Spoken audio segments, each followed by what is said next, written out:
हरे कृष्णा। सनातन परंपरा में कार्तिक मास के बाद भगवान श्री कृष्ण के प्रिय मास माने जाने वाला अगहन मास की शुरुआत होती है।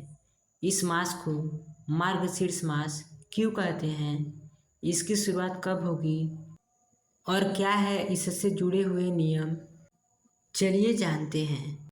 सनातन परंपरा में प्रत्येक दिन, तिथि और माह किसी न किसी देवी या देवता की पूजा, व्रत आदि से जुड़ा हुआ होता है।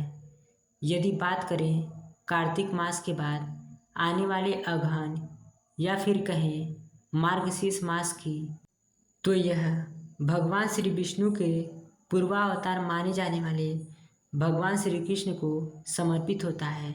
हालांकि श्री कृष्ण के साथ इस महीने में माता लक्ष्मी और अन्य देवी देवताओं के साथ पितरों की पूजा और उनकी मोक्ष प्राप्ति के लिए भी अत्यंत ही फलदायी माना जाता है। तो आइए जानते हैं कि मार्गशीर्ष मास कब से कब तक रहेगा और इसका धार्मिक महत्व क्या है।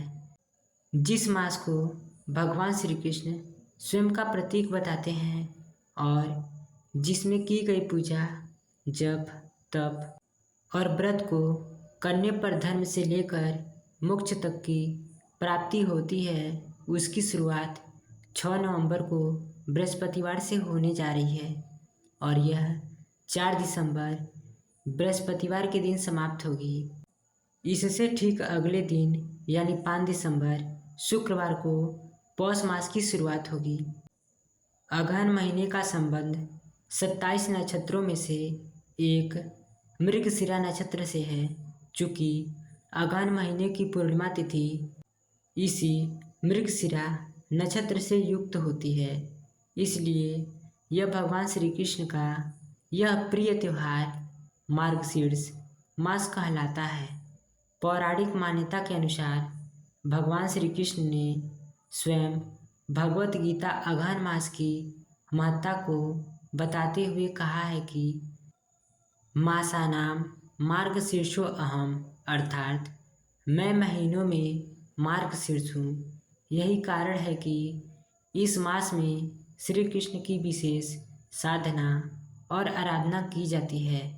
मार्गशीर्ष मास में श्री कृष्ण के साथ लक्ष्मी माता, तुलसी माता और भगवान विष्णु की पूजा करने का बेहद शुभ और फलदायी माना जाता है।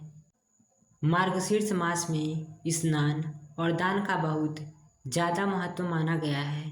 ऐसे में यदि संभव हो तो इस मास में प्रतिदिन किसी पवित्र नदी जैसे गंगा, यमुना आदि में स्नान करना चाहिए।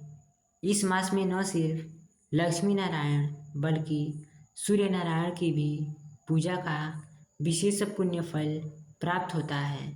ऐसे में प्रतिदिन स्नान के बाद सूर्य देव को विशेष रूप से अर्घ्य दें और दैनिक पूजा में श्री कृष्ण के मंत्रों का जाप या फिर गीता और श्री विष्णु सहस्त्र नाम का पाठ करें। मार्गशीर्ष मास को पितरों की पूजा के लिए भी उत्तम माना गया है।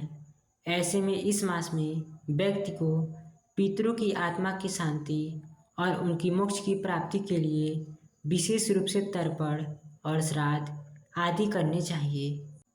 तो ये थी मार्गशीर्ष अर्थात अगहन मास के शुरुआत की तिथि और समापन की तिथि।